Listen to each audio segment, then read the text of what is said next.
skies, northerly winds 8 to 15 miles per hour. Lows dip down to about 62 tonight, mainly clear skies. Daytime highs approaching 84 tomorrow. Ample sunshine expected. Get weather anytime by calling 824-6101 or online at TaylorvilleDailyNews.com. Right now, 76. WTIM.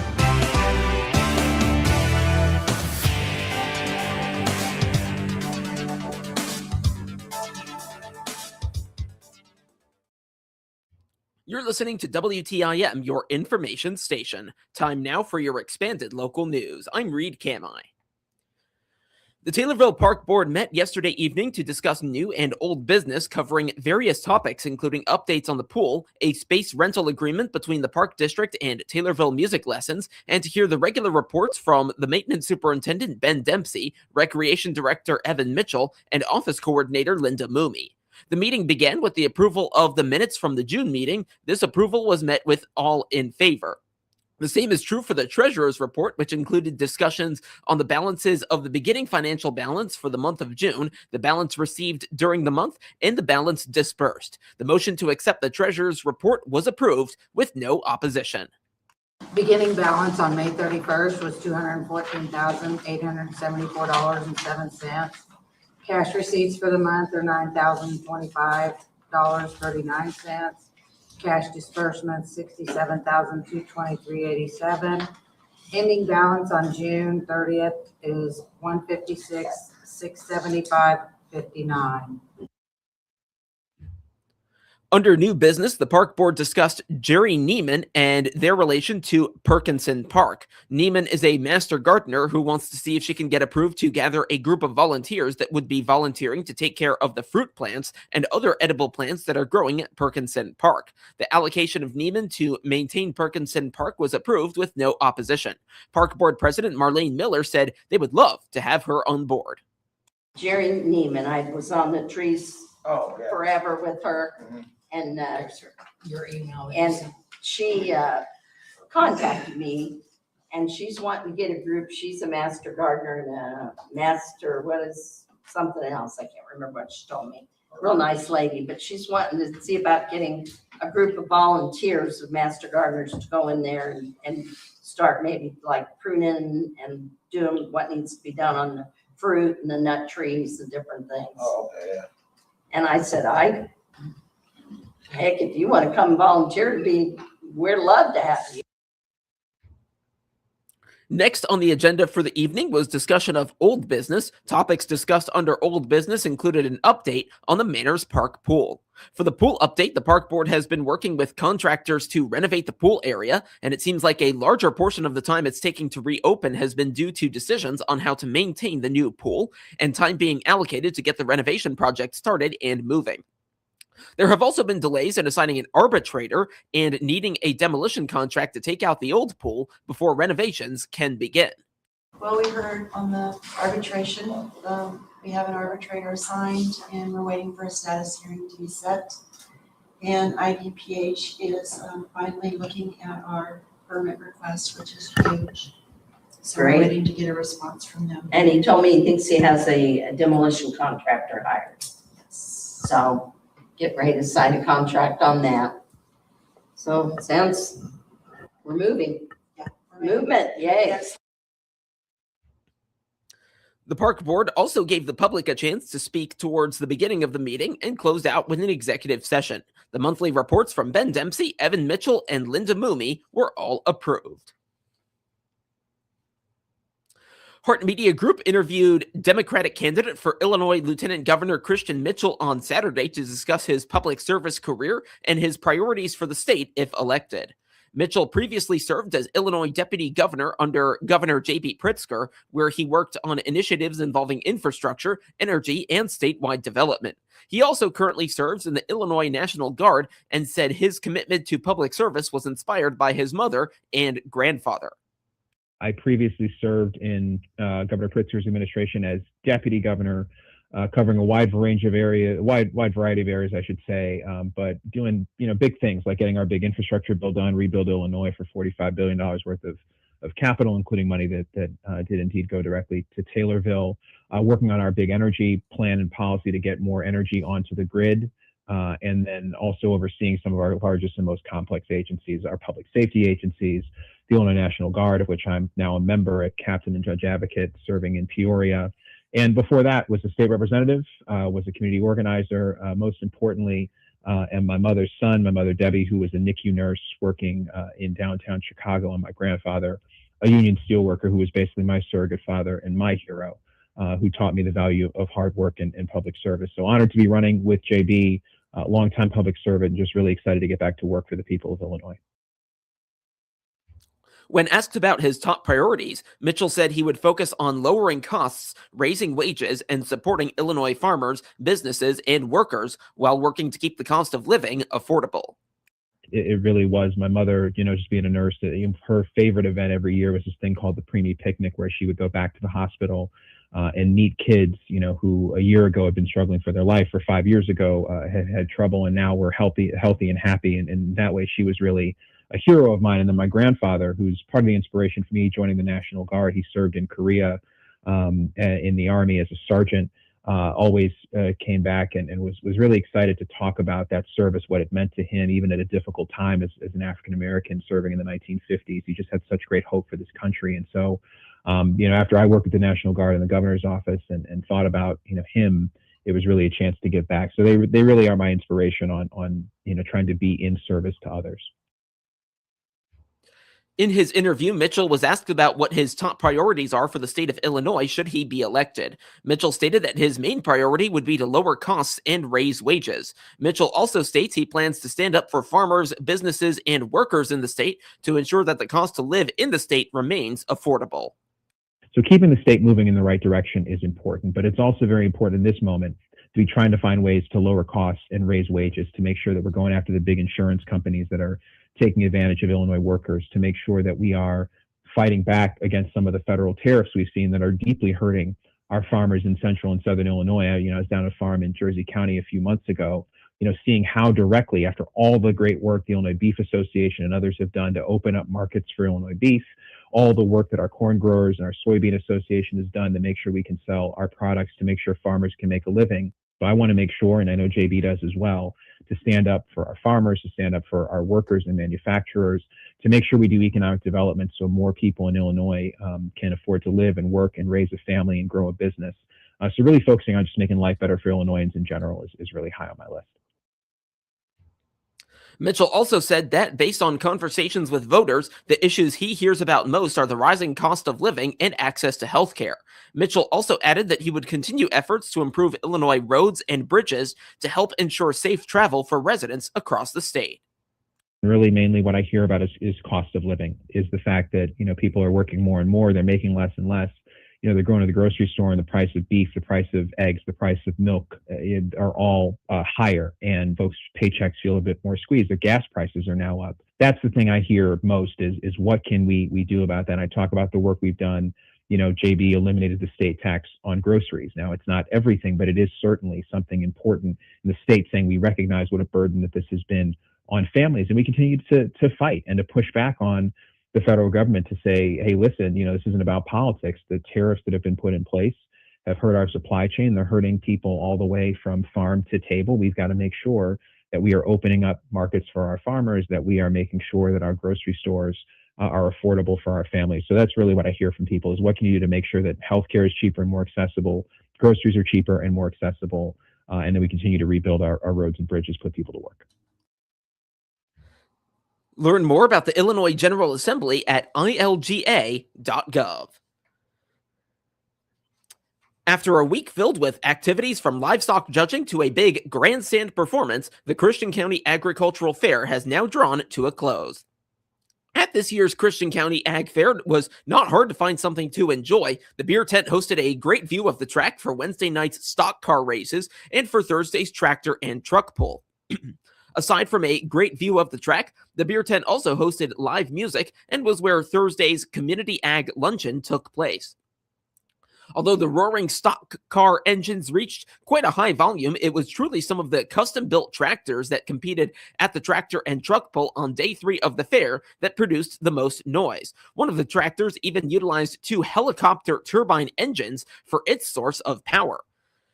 Following the tractor and truck pull on Thursday, the beer tent featured live music from the Brandy Kristen Band, who sang cover songs from the mid-'80s all the way up to the early 2000s. The Gary Allan concert, which left the grandstand completely sold out, took place on Friday night with special opening act Mark Chestnut.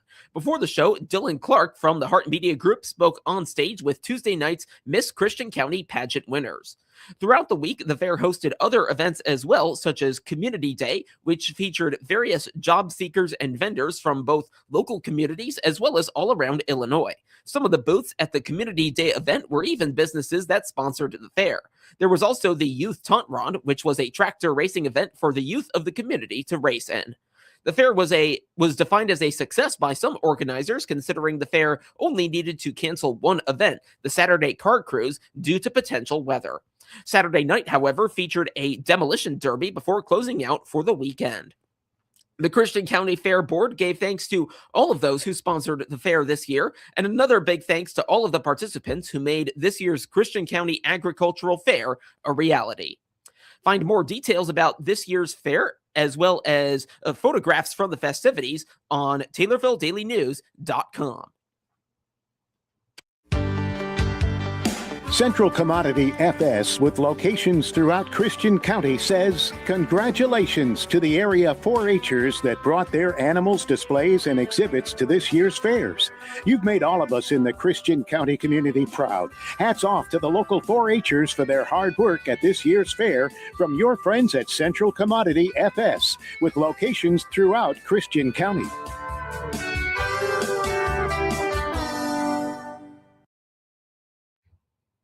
The Taylorville Public Library is busy with events this week and next. Today included, the schedule for the next 3 days focuses on reading-related events. Next week sees representatives from the library set to attend local resource fairs to connect with the community. Aaron Cromit, who handles outreach and promotions for the library, says a book club, homeschool hive, and story time are on the calendar this week.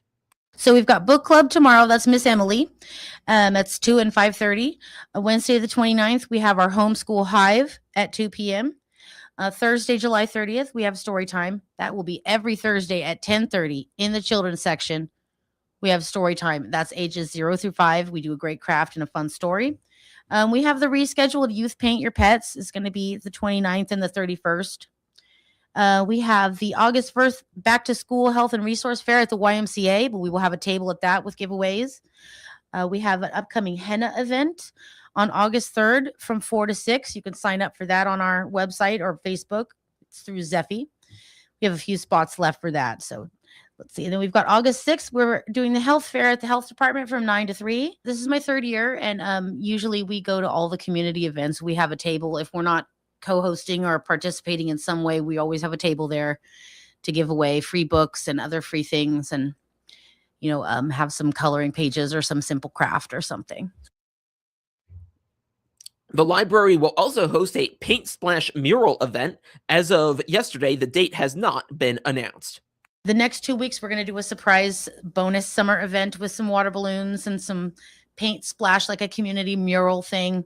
We're not sure which day, but sometime next week. So we'll announce that in the next day or two. Paint splash mural, is that what you said? Yes. Okay. We have these little balls of paint that you can throw. It's like not paintballs, because that's that hurts. But these are just little balls full of paint, and we're gonna put the paper up and let people. It's like for teens and children. I would say not maybe 8 and up. Okay. Not the littles, because that would be a little rough with the paintball throwing. But you just throw the balls at a a big piece of paper or a big poster board, and we're going to make a collective Jackson Pollock, if you will, Okay. a collective splash mural. More information on the Taylorville Public Library is available at taylorvillelibrary.org. Aaron Cromit appeared as a guest on the WTIM Morning Show. Fans of antique treasures and hidden history may soon have a chance to see their collections featured on national television. The hit History Channel series American Pickers is planning to return to Illinois and Iowa this September to film new episodes, and the show's hosts are looking for private collections filled with unique antiques, rare artifacts, and memorable stories. The documentary series follows expert pickers as they travel the country's back roads searching for historically significant items and one-of-a-kind collectibles. Producers say they're especially interested in meeting people with unusual collections and learning the stories behind the objects they've spent years preserving. The show is not looking for retail businesses, flea markets, antique malls, museums, auction houses, or other collections that are open to the public. Instead, producers want to visit private properties where forgotten treasures may be tucked away in barns, garages, basements, or outbuildings. If you or someone you know has a unique collection and would be willing to sell some of the items, the American Pickers team is encouraging you to reach out by phone at 646-493-2184 or email americanpickers@cineflix.com. Interested collectors should provide their name, phone number, location, a description of the collection, and photos for consideration. Artificial intelligence is everywhere you look, in the workplace, at schools, and computers and phones. While having a personal assistant at your fingertips is exciting for many, for others, it's a big concern, especially as AI becomes both a tool for legitimate businesses and a new method for scammers.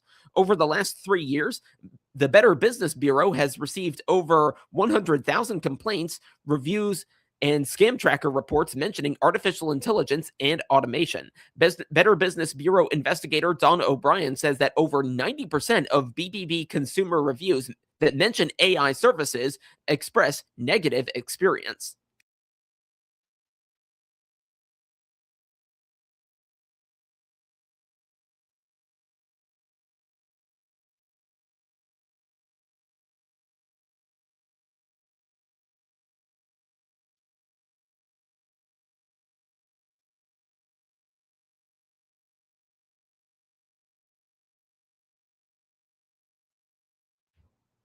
How can you avoid AI scams? Avoid unexpected phone calls with an automated voice. If the call is important, you should be able to reach a real person. And be wary of unknown numbers. Scammers can change their phone number on the fly and will often do so as part of the same scam.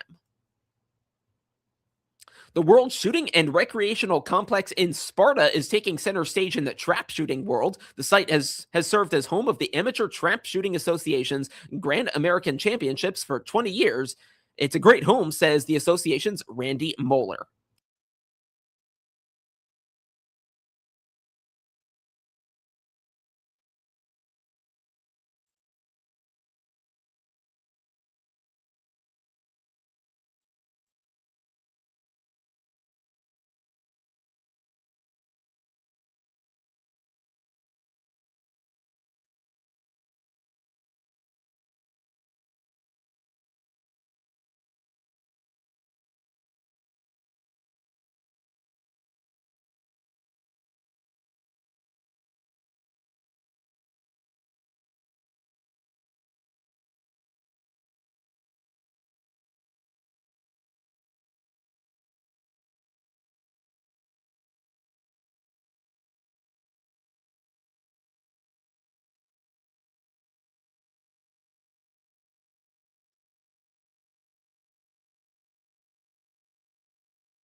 The Grand American Championships start tomorrow and run through August 8th. Now to obituaries, which can be found at TaylorvilleDailyNews.com. 87-year-old Wilma E. Koss of Taylorville, formerly of Effingham, died earlier this month. Visitation is today from 10:30 until 11:30 at McClure Funeral Home in Taylorville. The funeral service will immediately follow. Burial will be at Union Cemetery in Altamont. Arrangements are being handled by McClure Funeral Home in Taylorville. 75-year-old Master Sergeant Stanley W. Crouch of Taylorville died July 20th. A memorial gathering will take place tomorrow from 11 till noon at McClure Funeral Home in Taylorville. A memorial ceremony will immediately follow. Interment will be at Oak Hill Cemetery. Cremation rights have been accorded. Arrangements are being handled by McClure Funeral Home and Cremation Services in Taylorville. And 77-year-old Robert Bob Leroy Durbin of Taylorville died July 18th. A graveside memorial will take place next Tuesday at 2 at Oak Hill Cemetery in Taylorville. Cremation rights have been accorded. Arrangements are being handled by McClure Funeral Home and Cremation Services in Taylorville. Let's take a look at the weather today. We're expecting mostly sunny skies with a high near 87. Tonight, partly cloudy, a low around 62. Tomorrow, sunny, a high near 84. Get local news